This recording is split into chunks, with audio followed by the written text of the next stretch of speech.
ሳላት እንዴት አይነት ልዕልት የሆነች ልጅ ነበረች ይመስልሽ? ቆይ እንደው ፎቶ አላሳይሽ።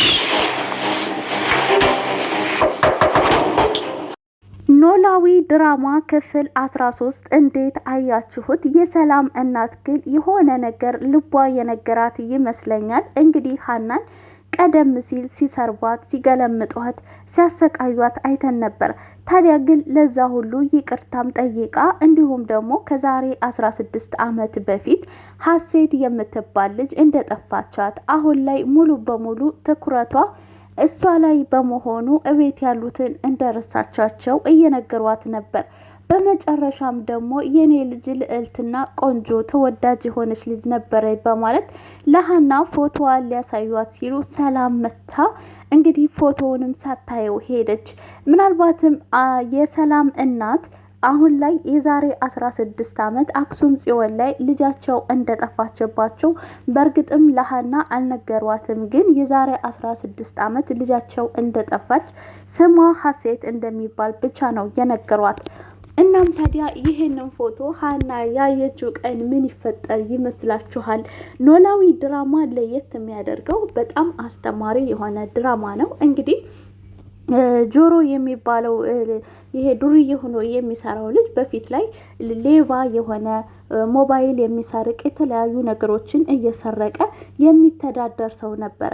ታዲያ ሌባም ቢሆን አዋዋሉ ነውና እንግዲህ ከሀና አባት ጋር መዋል ከጀመረ በኋላ አንድ ቀን ሰርቆ አባትየው ካሁን በኋላ አጠገቤ እንዳደርስ ካሉት በኋላ እንግዲህ ይሄ ጆሮ የሚባለው አሁን ላይ አሻሽሏል ማለት ነው። እና ምን ተማራችሁበት?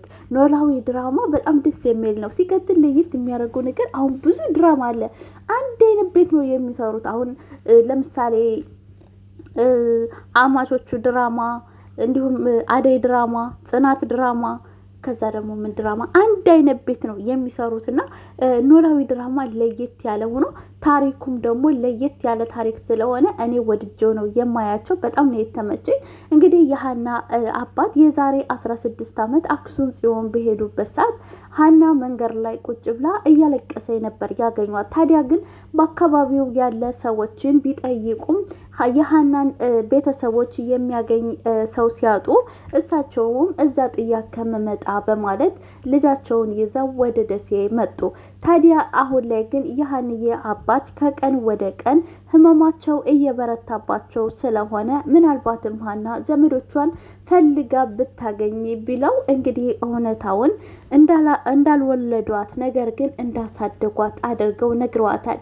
እናም ሀንዬ እናቷን ብታገኛት ብዬ ተመኘው። ሲቀጥል እንግዲህ የሰላም ካራክተርም የብዙዎችን ቤት የሚያንኳኳ ካራክተር ናት የተሰጣት። ምክንያቱም ለአንዳንድ ልጅ እያደሉ አንደኛዋን ይተዋሉ። አሁን የሰላም እናት የጠፋችው ልጅ እንቅልፍ ነስታቸዋለች። ሌትም ቀንም ፎቶዋን ታቅፈው ሀሴት ሀሴት ሀሴት ይላሉ።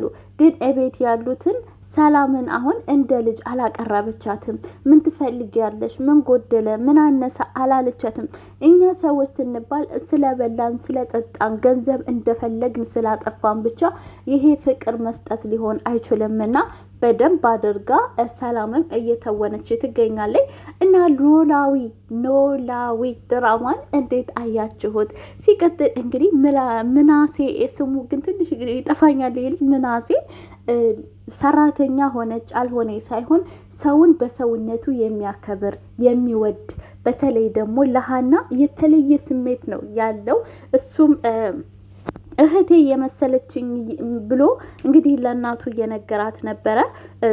የሀና የሰላም እናትና ሰላም ሀናን ሲሰርቧት፣ ሲያሰቃዩት፣ ሲያመናጭቋት ሀና ደግሞ ከዚህ ብትወጣ የተለየ አማራጭ ስራ እንደማታገኝ ስለምታውቅ የቤት ኪራይ የምከፍለው ለአባቷ መድኃኒት የምገዛበት ስለሌለ ነገር ግን ነገሮችን ተቋቁማ አንገቷን ደፍታ ሰርታ ነበረ። በመጨረሻም እንግዲህ ይቅርታ ጠይቃታለች ማለት ነው።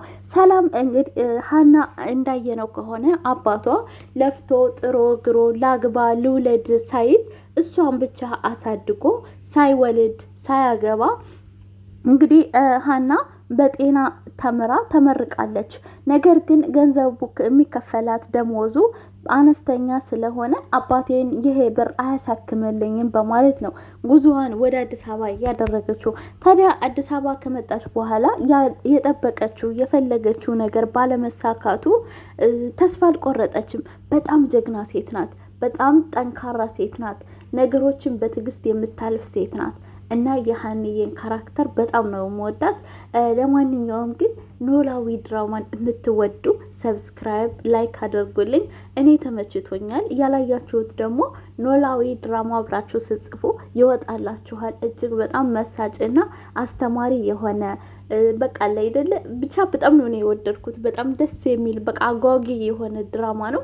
እንግዲህ የሀና አባት ሀኒዬን ባገኟት ጊዜ የዛሬ 16 ዓመት አንገቷ ላይ መስቀል ስለነበረች ያችን መስቀል እንግዲህ በተደጋጋሚ ባደራ መልክ ነው የሚሰጧት።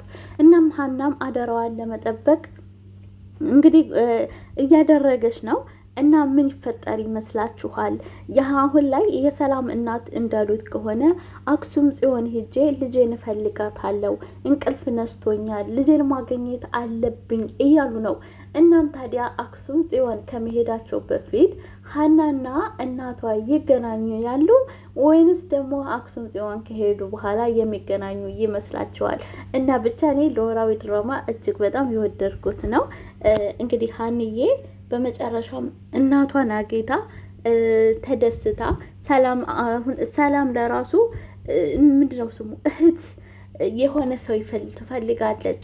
አይዞሽ በርቺ ጠንክሪ ብሎ የሚላት ሰው ስለምትፈልግ ነው እንጂ ክፉ ሴቱና አይደለችም። የሰላም ካራክተር አሁን ላይ እዚህ ላይ የምትሰራው የሚረዳት ሰው ነው የምፈልገው። አይዞሽ ከጎንሽ ነኝ የሚላት ሰው እና ውድ ቤተሰቦቼ ሁላችንም ቢሆን በዙሪያችን በቤታችን እንደዚህ አይነት ነገሮችን ልናይበት የምንችል ቆንጆና አስተማሪ የሆነ ድራማ ነው። ሁላችሁም እየገባችሁ ሁላቸው ላይክ አድርጓቸው ከፍ እንዲል።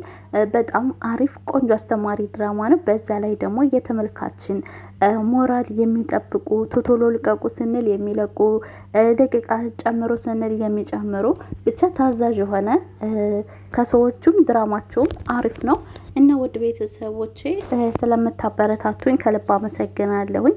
እናንተም እንግዲህ ሀገራችንን ሰላም፣ ፍቅር፣ አንድነትን እያምጣልን። ሰብስክራይብ እና ላይክ ማድረጋችሁን እንዳትረሱ። ሁሌም ከጎኔ ሁኑ። እናንተ አከፍሉበትም ላይክ ስላደረጋችሁኝ ለእኔ ግን ስለሚጠቅመኝ ላይክ አድርጉልኝ፣ ሰብስክራይብ አድርጉኝ፣ አበረታቱኝ። በተረፈ ግን አመሰግናለሁ ስለምትከታተሉኝ። ክበሩልኝ። አገራችን በሰላም ለሀገራችን ያብቃን። ወጥቶ ከመቅረት እግዚአብሔር ይጠብቀን። በአሁን ሰዓት ብዙ ሰው ከአረብ ሀገር ላይ እየሞቱ ነውና ፈጣሪ ሆይ ምንም ሆነ ምን ራሳችሁን አትጣሉ። እግዚአብሔር የፈቀደው ነው የሚሆነው።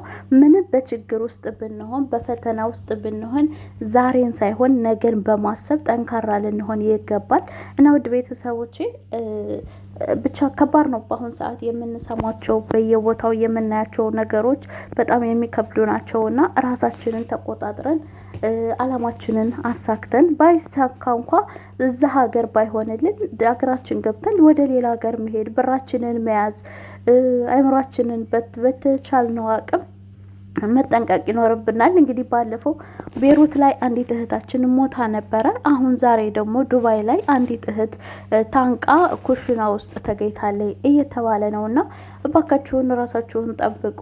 እግዚአብሔር ያለው ነው የሚሆነው።